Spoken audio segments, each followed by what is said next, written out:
이제 하나님의 말씀을 함께 나누도록 하겠습니다. 오늘 하나님께서 우리들에게 주신 생명의 말씀은 사무엘상 4장 12절로 18절까지의 말씀입니다. 사무엘상 4장 12절로 18절까지의 말씀입니다. 다 찾으신 줄 믿고 우리가 교독하도록 하겠습니다. 제가 먼저 읽겠습니다. 당일에 어떤 베냐민 사람이 진영에서 달려나와 자기의 옷을 찢고 자기의 머리에 티끌을 덮어 쓰고 실로에 이르니라. 그가 이를 때는 엘리가 길 옆 자기의 의자에 앉아 기다리며 그의 마음이 하나님의 계로 말미암아 떨릴 즈음이라. 그 사람이 성읍에 들어오며 알림에 온 성읍이 부르짖는지라. 엘리가 그 부르짖는 소리를 듣고 이르되 이 떠드는 소리는 어찌 됨이냐. 그 사람이 빨리 가서 엘리에게 말하니 그때에 엘리의 나이가 98세라. 그의 눈이 어두워서 보지 못하더라. 그 사람이 엘리에게 말하되 나는 진중에서 나온 자라. 내가 오늘 진중에서 도망하여 왔나이다. 엘리가 이르되 내 아들아 일이 어떻게 되었느냐. 소식을 전한 자가 대답하여 이르되 이스라엘이 블레셋 사람들 앞에서 도망하였고 백성 중에는 큰 살육이 있었고 당신의 두 아들 홈니와 비느하스도 죽임을 당하였고 하나님의 계는 빼앗겼나이다. 함께 읽겠습니다. 하나님의 계를 말할 때에 엘리가 자기 의자에서 뒤로 넘어져 문 곁에서 목이 부러져 죽었으니 나이가 많고 비대한 까닭이라. 그가 이스라엘의 사사가 된 지 40년이었더라. 아멘. 오늘 하나님께서 우리들에게 주신 이 생명의 말씀을 가지고 이루시는 하나님이라는 주제로 말씀을 증거했을 때 하나님의 크신 은혜를 다 받으시기를 주의 이름으로 축원합니다. 아멘. 자, 성경 안에서 등장하는 수많은 사람들이 있습니다. 그 위대한 사람들이 참 많죠. 그런데 이 성경에 등장하는 사람들은 부족하고 연약한 사람들이었어요. 정말 하나님 없이는 그가 이 땅 가운데 살아가기도 힘들고 또 자신이 맡은 사명도 감당하기 힘든 그런 사람들이었습니다.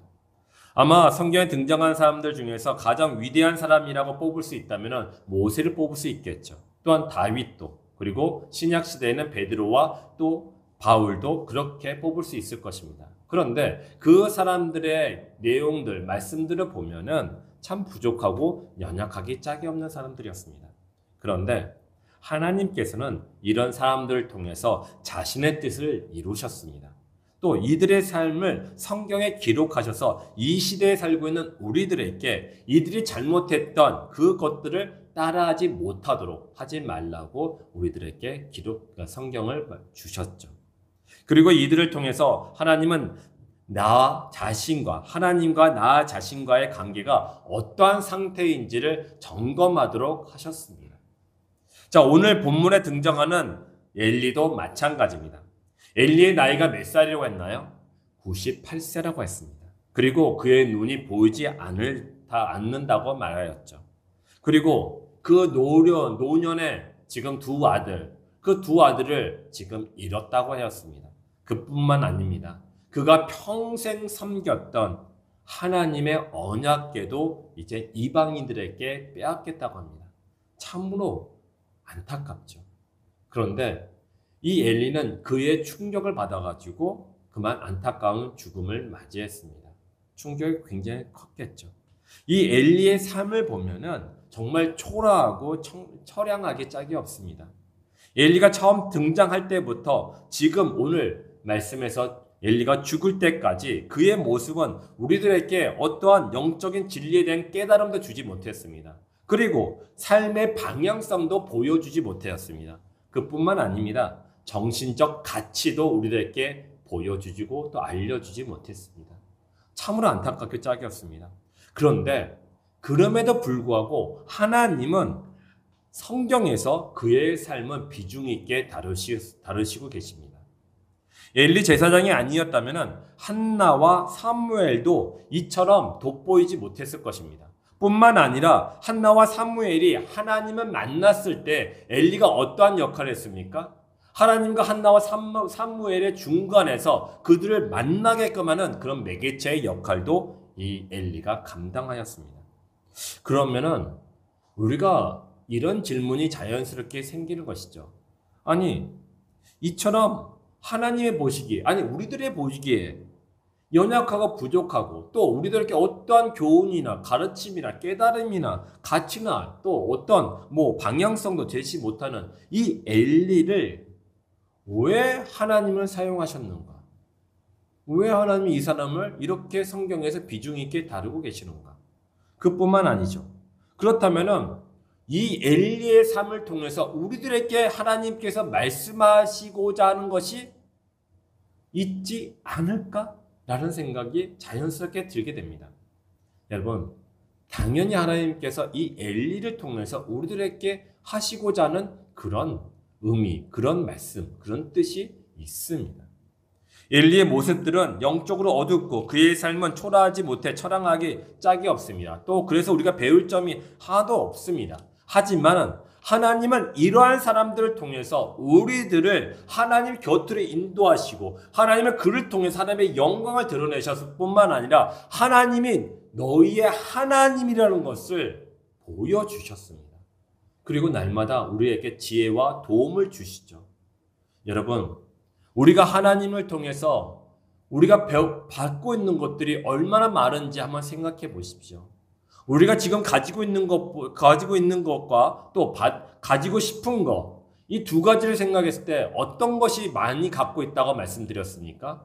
우리가 가지고 있는 것이에요. 우리가 바라는 것들보다 가지고 있는 것들이 훨씬 더 많습니다. 그러면 이 가지고 있는 것들 누가 주신 것입니까? 하나님이 주신 것이에요. 하나님은 우리들과 함께 계시면서 우리들에게 이 모든 것들을 통해서 가르쳐 주시고 도와주시는 것이죠. 엘리의 삶도 마찬가지입니다.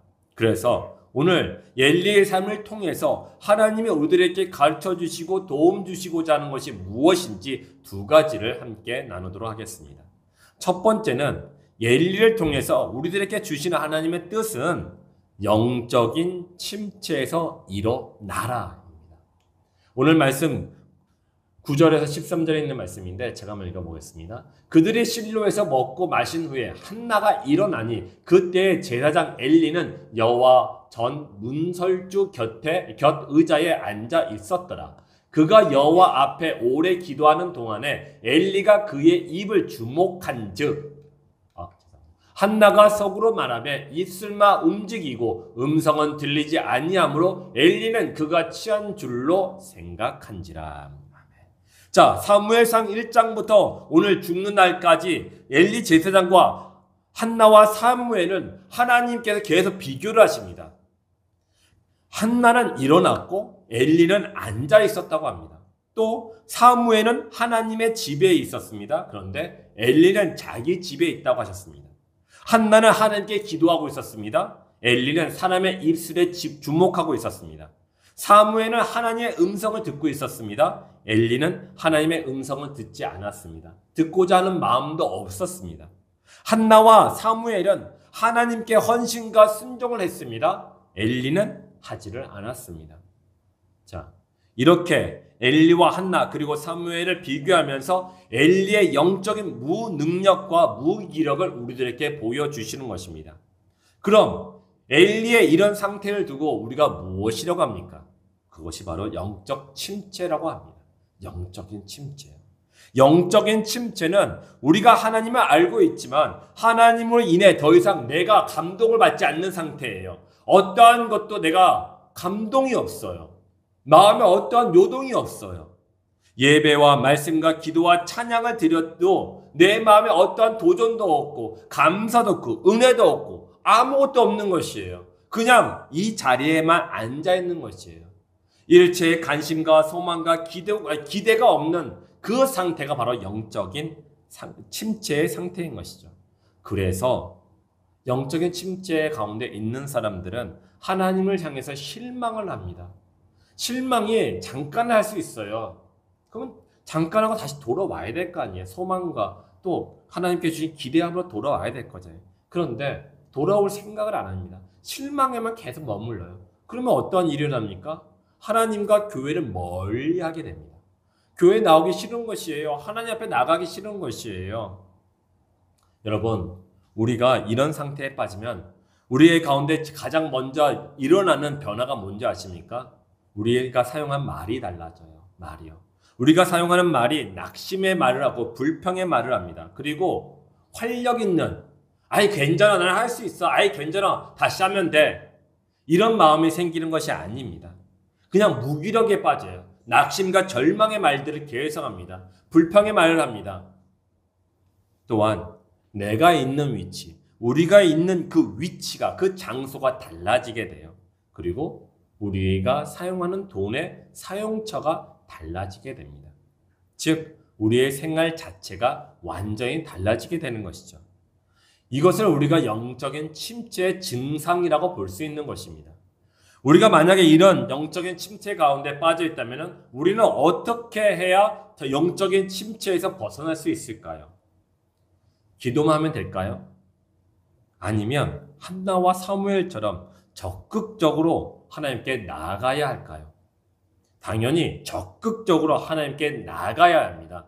내가 원하는 대로 그냥 편하게 내 집에 머물러 있어서는 안 되는 것이에요. 일어나서 나의 집에서 나와야 합니다. 일어나서 내가 만든 세상에서 세계에서 나와야 되는 것이에요. 내 생각을 깨뜨리고 나와야 한다는 것입니다.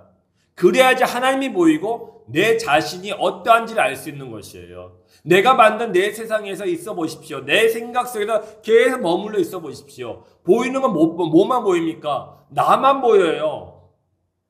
여러분, 우리는 다 연약하고 부족합니다. 어리석게 짝이 없어요. 그런데 내가 만든 그 세계 안에서 나는 좋사오니 내가 여기서 머물고 있겠나이다 하고 가만히 있으면은 나만 보여요. 나만요. 여러분, 하나님께서는요, 엘리의 모습을 통해서 그것을 깨뜨리고 나오라는 것이에요. 적극적으로, 능동적으로 하나님께 나오라는 것이에요. 하나님께 나와서 하나님께 예배를 드리라고, 하나님께 찬양을 드리라고, 하나님께 기도 드리라고 얘기하는 것이에요. 여러분, 일주일 동안에 가정에서 말씀과 기도와 찬양 얼마나 하셨습니까? 한번 생각해 보십시오. 지금 나의 영적 상태가 몇 점일까요? 100점 만점 중에 여러분들은 자신의 영적 상태가 몇 점이라고 점수를 줄 수 있습니까? 한번 생각해 보십시오. 우리는 이런 영적 침체 가운데 빠져 있으면 우리는 이런 노력을 해야 합니다. 첫 번째는 육신을 잘 관리를 해야 됩니다. 왜냐하면 우리가 건강을 잃으면 모든 것을 잃는 것이라는 것을 우리가 다 알지 않습니까? 마찬가지예요. 일상의 수많은 일로 육체가 피곤하게 되면은 자연스럽게 우리의 영적인, 우리의 정신적도 피곤하게 되고 침체에 빠질 수가 있는 것입니다. 그래서 우리의 육신을 잘 관리하는 것입니다. 여러분, 간단한 운동이라도 운동을 꾸준히 하시기 바랍니다. 작게 먹더라도 좋은 음식을 먹으시기 바랍니다. 그래야지 우리의 육신을 건강하게 잘 관리하는 것이에요. 그래야지 우리의 육신이 건강함으로 말미암아 우리의 영혼도 우리의 정신적도 우리가 건강하게 될 수 있는 것이죠. 그랬을 때 하나님께 나갈 수 있는 것이에요. 두 번째는 내 생각을 묶으시기 바랍니다. 내 생각을 묶어야 돼요. 내 생각을 묶지 않으면요, 그 절망과 영적인 침체 가운데 빠져 들어갈 수밖에 없는 것이에요. 우리가 묶고 있어야 되는 것이 하나님의 말씀으로, 하나님의 기도로, 하나님이 주시는 그 은혜로 묶고 있어야 돼요. 과거에 나한테 행하셨던 그 하나님이 앞으로 행하실 그 하나님이심을 믿고 하나님께 내 생각을 묶어버려야 되는 것이에요. 그렇지 않으면 우리가 영적인 침체에서 나올 수가 없어요. 그 침륜 가운데 어떻게 나옵니까? 그 침륜이란 것이 늪 아닙니까? 늪에 빠져 있으면 아무리 내가 그 늪 안에서 발부동 척뻗자 나올 수가 없는 것이에요. 우리는 그때 하나님께 나아갈 수 있도록 하나님의 도움을 구해야 되는 것이에요. 그게 뭡니까?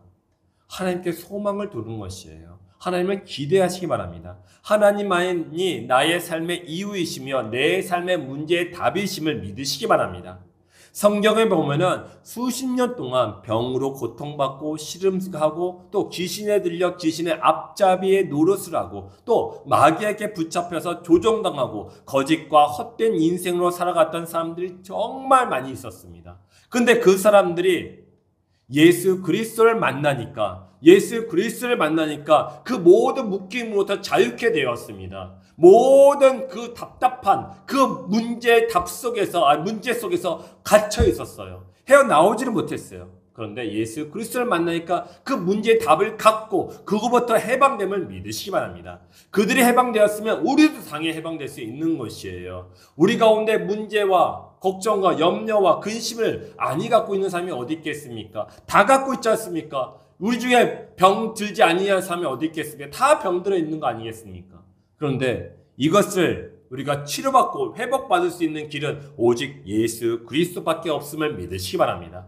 예수 그리스도를 붙잡아야 돼요. 이건 붙잡는 것은 예수 그리스도의 마음을 품는 것이고 예수 그리스도의 옷을 입는 것이에요. 그렇게 내 생각을 예수 그리스도에게 붙잡힌 바 돼야지 우리가 영적인 침체 가운데에서 우리가 나올 수 있는 것인 줄 믿으시기 바랍니다. 세 번째는 성령의 충만함을 위해서 아침마다 기도하시기 바랍니다. 성령께서 우리 영혼에 충만해져야지 우리가 영적인 침체 속에서 빠져나올 수 있어요. 아까 전에 제가 늪에 빠진 것 같다고 하지 않습니까? 늪에 빠져 있으면요, 내 힘으로 나올 수가 없어요. 내가 늪에 빠져 있으면 내가 발부동 첫 번째 계속 더 빨리 밑으로 가라앉게 되고 끝내 영적으로 죽을 수밖에 없지 않습니까? 근데 그때 구해줄 수 있는 분이 오직 성령 하나님밖에 없는 것이에요. 밖에서 누군가 나를 붙잡아서 끄집어 당겨야지 나올 수 있는 거 아닙니까? 내가 영적으로 침체 가운데 있다가 내 스스로 점수를 매겼다면은 내가 성령의 충만함을 구해서 성령의 도우심을 받으시기 바랍니다. 여러분, 영적인 침체 가운데 빠져 있으면요, 그렇게 갇혀 있으면요, 주변 사람이 아무리 이야기해줘도요, 내 마음에 와닿지가 않아요. 이거 이러면 안 돼요. 이렇게 하셔야 돼요. 뭐 저렇게 하셔야 돼요. 정말 그분은 나를 불쌍히 여기고 나를 위해서 내가 어떻게 하면 정말 하나님의 은혜 안에서 평안을 살아가고 또 구원받는 삶을 살아갈 수 있나 싶은 그런 마음에, 그 간절한 마음으로, 사랑의 마음으로 알려주는데 그것들이 내 안에 와닿지가 않아요. 왜? 내가 영적인 늪에 빠져 있으니까. 와닿지가 않아요. 와닿지가 않아요. 그렇대. 그때에 성령께서 우리를 붙잡아 주셔서 우리를 끄집어낼 수 있는 것이죠. 생각보다 우리가 영적인 침체 가운데 빠지면요, 그곳에 나오기 너무 힘들어요. 아무리 말씀을 읽어도 기도를 해도 찬양을 들어도요, 마음에 감동이 없어요. 다 한번 경험해 보시지 않으셨습니까? 네, 저만 그런 것 같군요. 저는 그랬어요. 아무리 내가 영적인 침체도 많이 빠지거든요. 우리는 누구나 영적인 침체 가운데 빠지기 싫어해요. 그런데 내가 원치 않아도 슬럼프에 빠지지, 슬럼프를 겪는 것처럼 우리가 다 그렇게 겪을 수가 있는 거 아니겠습니까? 그런데 제가 실제로 빠져보니까요, 내 힘으로 안 나와요. 못 나와요. 머릿속은 알아요. 이거 아닌데. 그래도 그냥 내가 이게 상태가 좋은 거예요, 그냥. 그냥 내가 이대로 놔둬라. 나 이게 좋다고 내버려 두는 것이에요. 말씀을 읽어도 감동이 안 되니까 말씀 읽는 것도 싫어요. 기도를 해도 소망이 없고 절망과 낙심이 충만해지니까 기도에 어떤 능력도 안 나타나고 기도하는 시간도 너무 짧아지는 것이에요. 기도할 맛이 안 나요, 도대체. 그때 제가 할 수 있었던 것은 딱 한 가지였어요. 성령의 충만함이었어요. 주여 나를 불쌍히 여겨 주옵소서. 내 영혼 가운데 임하여 주시옵소서. 내 입술을 열어 주셔서 내가 온전히 하나님께 기도하게 해주시고 내 영혼의 눈을 열게 하셔서 주의 나를 보게 해주시오며 내 귀가 열리게 하셔서 주의 음성을 듣게 하여 주옵소서.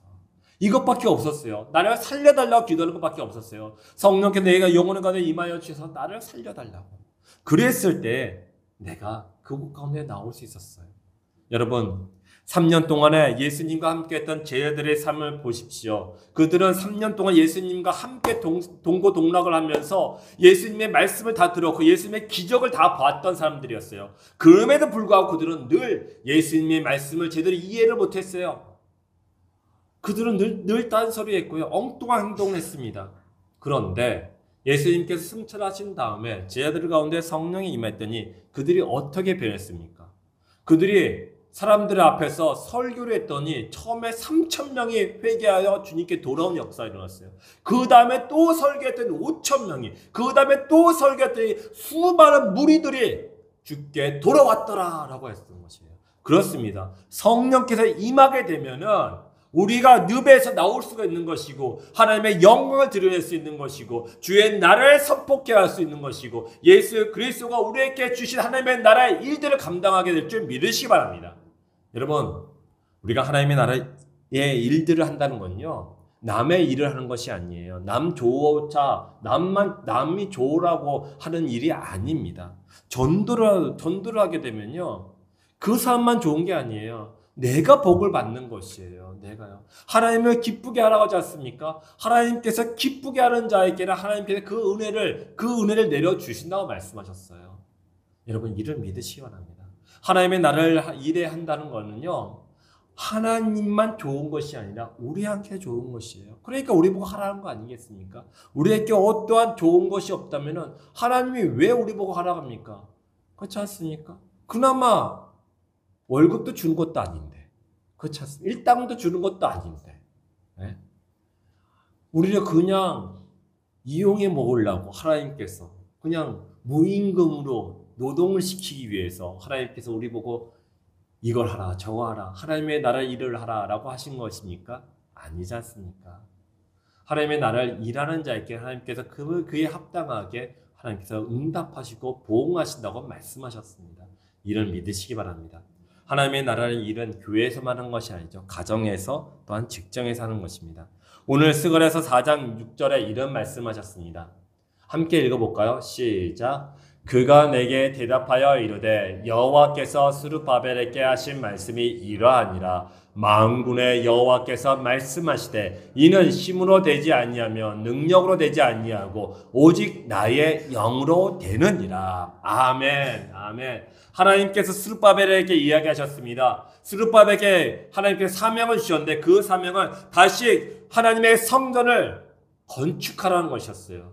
여러분, 스룹바벨한테 너무 어렵고 힘든 일이었어요. 그런데 그렇게 어렵고 어려운 일을 감당하고 있었던 스룹바벨에게 하나님께서 말씀하셨습니다. 만군의 여호와께서 말씀하시되 이는 힘으로 되지 아니하며 능력으로 되지 아니하며 무엇으로 된다고 하셨습니까? 오직 하나님의 영으로 되느니라. 아멘.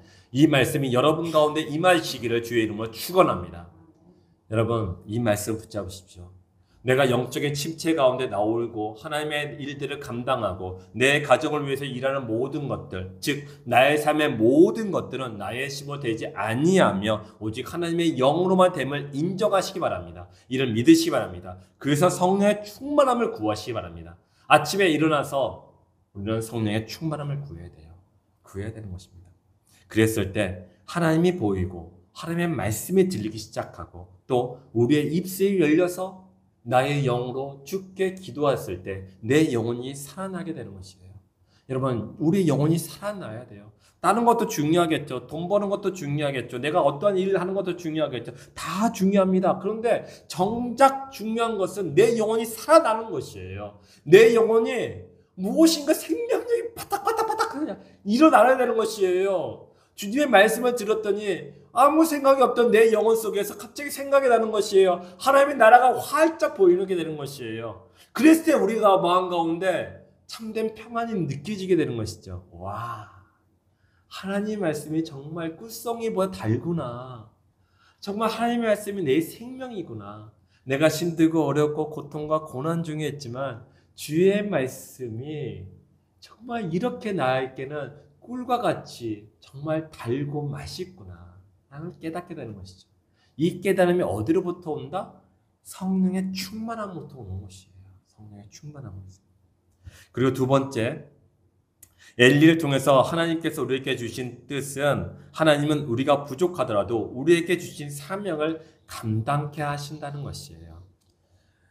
사무엘상 우리가 아까 좀 전에 사무엘상 그 말씀을 좀 전에 나눴었는데 그 말씀들을 보면은 엘리 제사장이 한나에게 축복하는 장면이 나옵니다. 또 엘리 제사장이요 엘가나와 또 한나에게 축복 기도를 하고 나중에는 엘리가요 사무엘을 부르고 하나님을 만났을 때 주여 말씀하여 주옵소서 내가 듣겠나이다 라고 말하라 라고 가르쳐 주기도 합니다.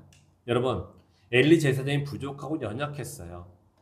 그것을 엘가나와 한나와 사무엘이 몰랐을까요? 그들 다 알았을 것이에요. 그럼에도 불구하고 그들은 그 엘리를 존중해주고 그가 하는 말들을 다 믿었고 또 그의 말대로 행했습니다. 여러분, 그들은 왜 그랬을까요? 이 부족하고 연약한 이 제사장 엘리의 말을 이렇게까지 신뢰를 했던 것일까요? 그 이유는 한 가지입니다. 엘리 제사장을 제사장으로 또 사사로 세우신 이가 누구다? 하나님이시다. 이걸 믿었던 것입니다. 여러분, 하나님은 자신이 세운 사람이 자신의 역할을 감당할 수 있도록 끝까지 붙잡으십니다. 요나를 한번 생각해 보십시오. 요나가 하나님께서 니느웨에 가서 나의 말을 전하라 라고 했더니 요나가 어떻게 합니까? 이 개구장이처럼 확 도망가 버리잖아요. 도망갑니다. 그러면 내가 땅 끝까지 도망가 버리면 하나님께서 나를 찾지 못하시겠지 하고 도망을 쳐버렸어요. 그런데 우리 하나님은 어찌합니까? 끝까지 따라갑니다.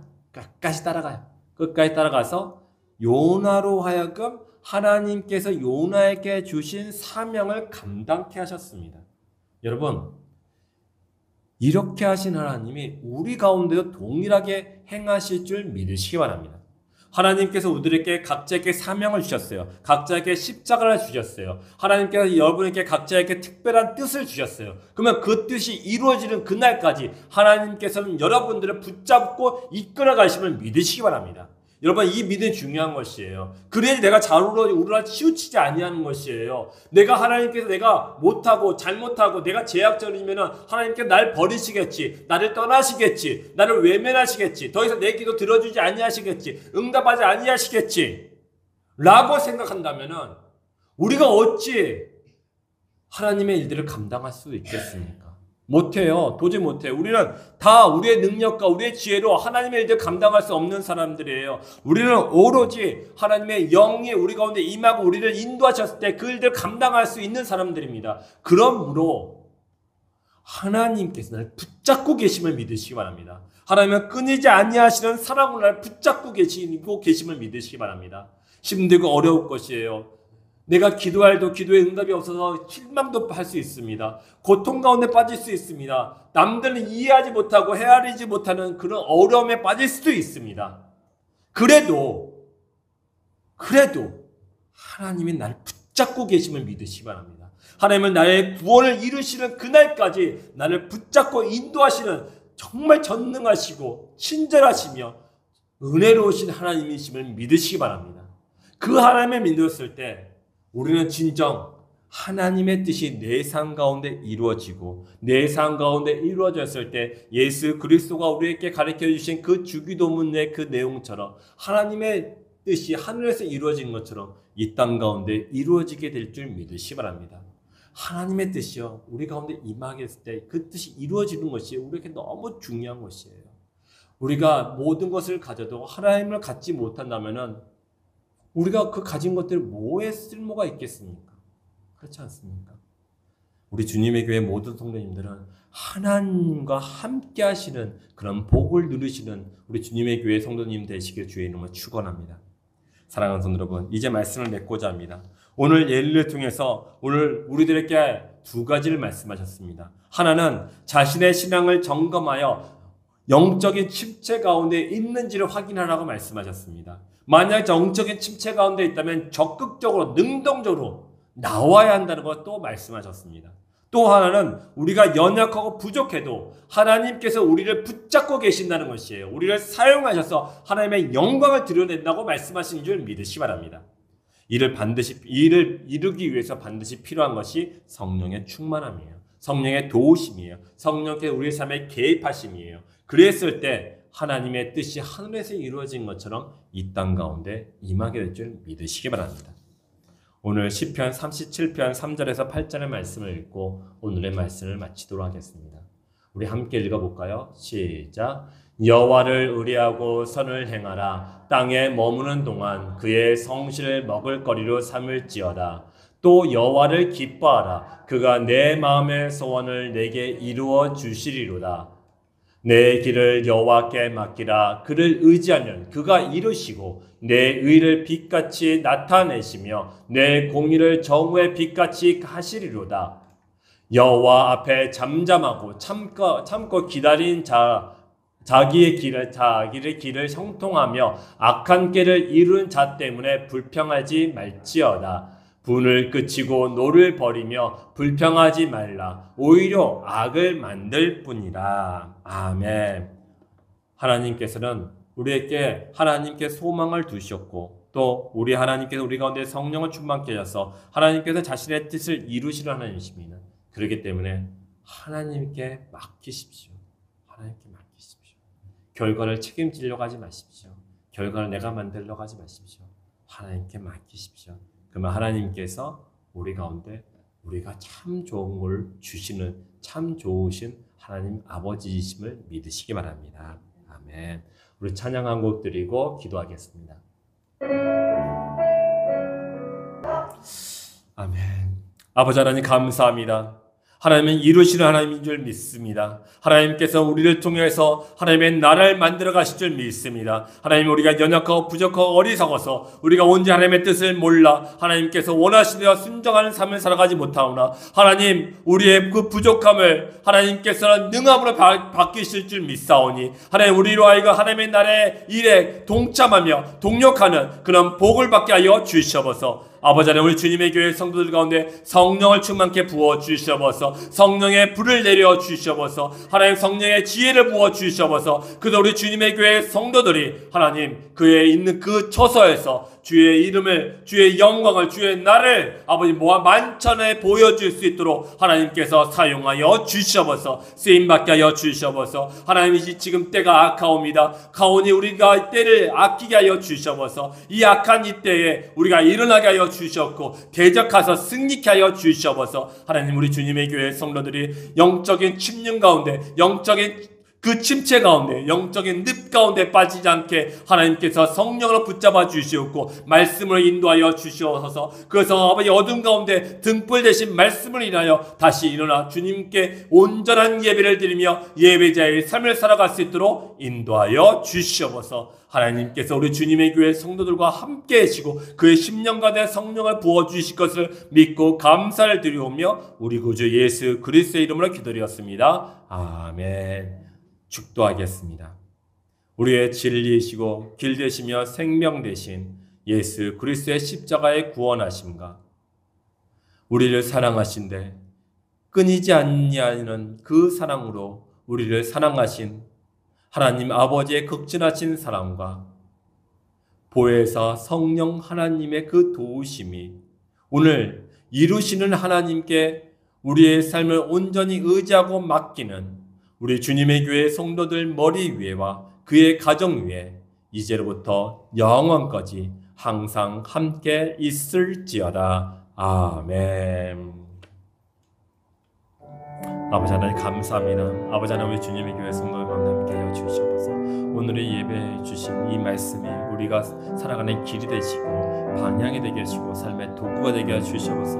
막대기와 지팡이가 되게 하셔서 온전히 하나님의 말씀을 의지하고 살아갈 수 있도록 하여 주옵소서. 하나님께서 우리 주님의 교회 성도들과 함께 계심을 믿고 감사드립니다. 예수님